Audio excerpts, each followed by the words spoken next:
Hello everyone, this is Nitpicking Nerd and this is my review of the final season of Better Call Saul.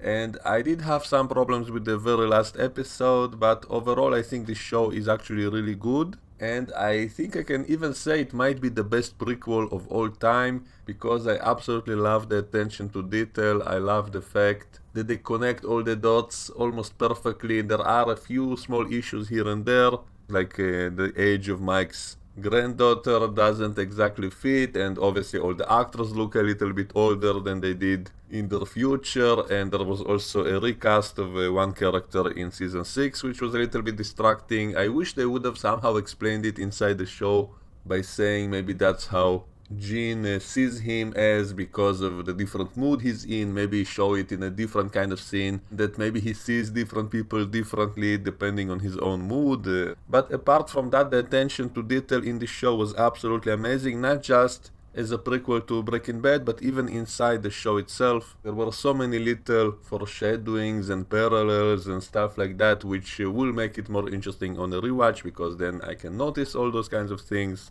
My only big real issue with the show was the pacing. Some episodes felt really slow, and that I think will annoy me even more now because the final season felt a little bit too rushed. They kind of made a time jump toward the end and skipped what is basically the most interesting thing, the thing I wanted to see from the beginning, which is the time period when he's actually Saul Goodman, when he was the funny criminal lawyer. That's actually what I came here to see. Like, I remember the first season really annoyed me because he was such a completely different character until I got that's the point, that the show will be about his transformation, just like Breaking Bad was about the transformation of a character, and so they did the same thing here with Jimmy gradually becoming Saul Goodman. And so once I got that, I was able to forgive the fact that we don't really see Saul Goodman, but I thought we were going to see him later. Maybe the final season will be all about that.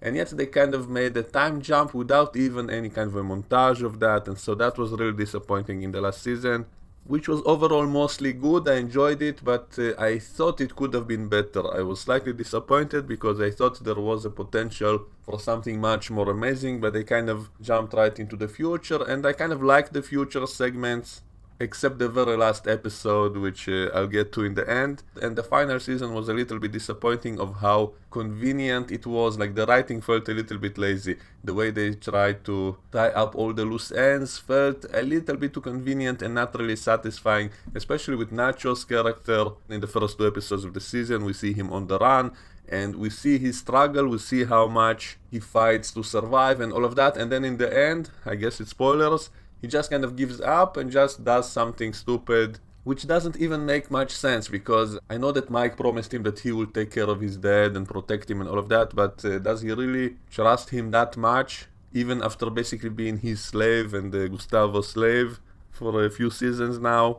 And then he decides to basically kill himself for them, just on the vague promise that Mike will protect his father. And why did he tell the Salamancas that he's the one who put Hector in the wheelchair?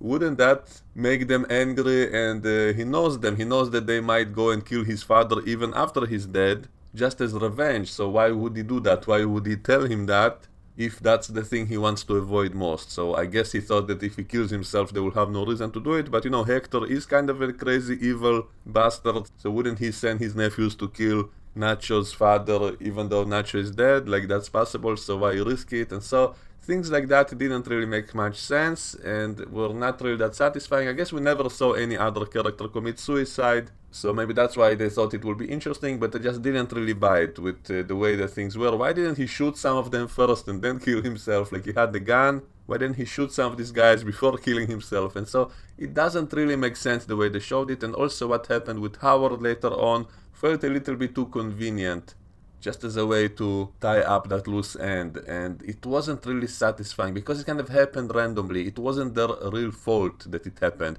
it was just a coincidence, and that's what annoyed me about it. If it was a direct consequence of what they did, if it somehow accidentally led to unexpected consequences, like if it was Howard who killed himself because his reputation was ruined and he was depressed for other reasons which they didn't know about, and then that will explain why they felt so guilty about it later, then I can be fine with that. But it just happened by chance that he just happened to come to their place. I guess he came there because of them, but that could have happened any other day, so it wasn't really their direct fault, and so there was no real reason for them to feel so guilty about it as they did, and so that was also a little bit unsatisfying. And also the scam itself that they did against Howard, it wasn't really that sophisticated or funny as a plot for half the season basically, and so that also I thought could have been done better. And then because of all of this, Kim leaves Jimmy, and then we have a time jump, and he's Saul Goodman that we knew from Breaking Bad. And I did love the tie-ins with Breaking Bad, the way that they showed Jesse and Walter in the show, that tied perfectly, so I liked all of that.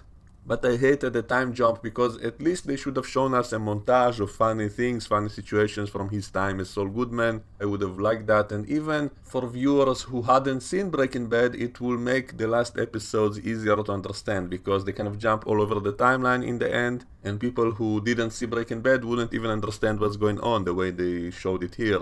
And I guess people should watch this show only after watching Breaking Bad. That will also be better just to understand some of the inside jokes, especially that one in the first episode when Tuco politely told his henchman to stop helping him, the same one that he later killed in Breaking Bad for helping him.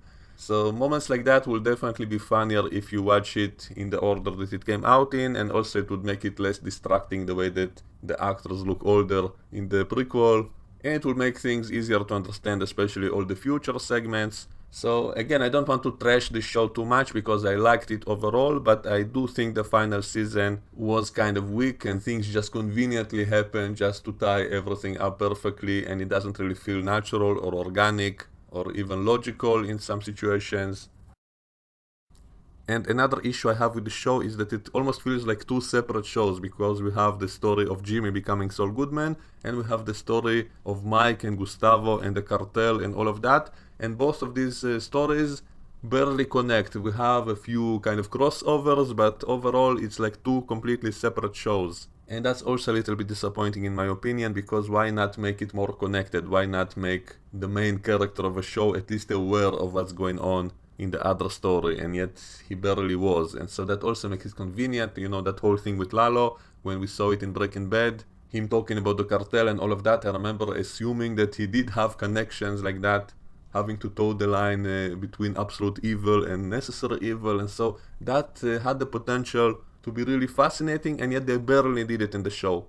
Except those rare occasions when he did cross over to that side, but most of all he was his own story, and Mike and Gustavo and the cartel are a completely separate story with so little connection, even in the last season.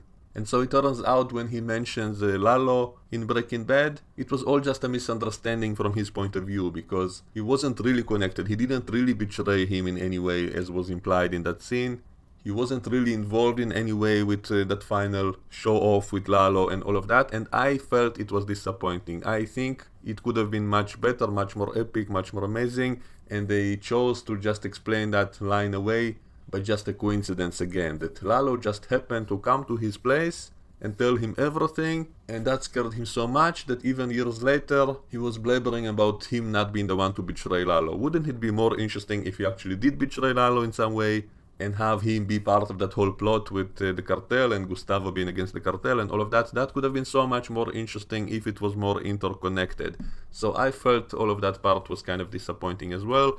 And so the final season, in my opinion, could have been much better, and that's why I personally was disappointed. And the way they skipped ahead a few years also felt kind of lazy. I think it could have been interesting to see at least something from that time period, some kind of maybe even a quick montage would have been preferable. And they skipped a lot of things they set up, like how did he get the Statue of Liberty from the Kettlemans, and how did he get that little book from the vet, and all kinds of details like that, which I guess they didn't have to explain, but it could have been nice, it could have been interesting if they did, especially since I got used to them explaining every little detail, every little thing in the show, so suddenly them not doing it felt a little bit strange, I think. And then we had a couple of episodes completely in the future, and I liked most of them except the final episode, which again felt unsatisfying. I think it could have and should have been much more epic. And especially I hate the fact that it doesn't really make sense. Like suddenly he gives up, suddenly he just wants to admit everything and goes to jail for life basically. And even though he could have got out with a slap on the wrist. He had his way out already paved, and suddenly he himself decided to admit everything and jail himself for life, basically. And they didn't really explain it. There are all kinds of theories of why he did it, I guess, but it just didn't click for me. Like, if they show that he was actually in remorse, maybe if he accidentally caused that guy with cancer who he wanted to rob in the end, if he accidentally died because of what he did, then he will be so remorseful that he will want to punish himself and want to go to jail, then I could get it. But it never happened. He never showed any signs of regret or remorse about anything. And then in the very end, suddenly put himself in jail for life. And if it was done that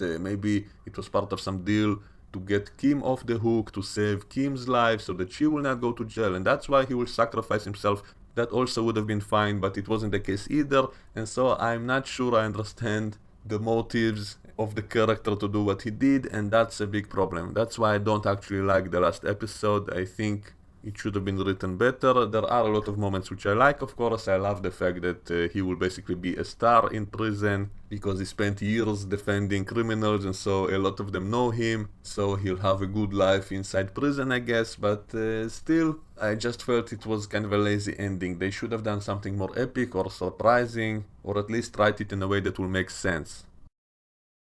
And I do like the fact that the character ended up in prison. I do think that's a fitting end for that character. I don't think he deserved to go scot-free, and I don't think he should have been killed off. So I do think that was the best ending for the show. I just wish the way there would have made more sense. The way, especially the way he chose to be there in the end, should have been explained better. And morally, I always had a slight problem with the shows almost promoting criminal life, almost showing that it's worth it, that it's fun, that it pays off, that you can get away with it in the end. So I do like the fact that they do show that there are consequences to the way you live your life, that if you do bad things, it will catch up to you eventually and will destroy you. So I do like that there is kind of the overall morality and lesson to all of it. And so I do love the fact that he ends up in jail. I just wish it would have made more sense in terms of his decisions. And a lot of the show was kind of psychological, showing the different decisions people make because of their psychological reasons.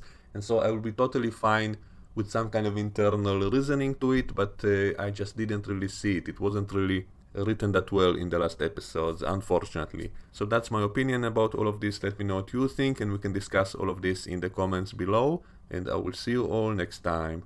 Bye bye.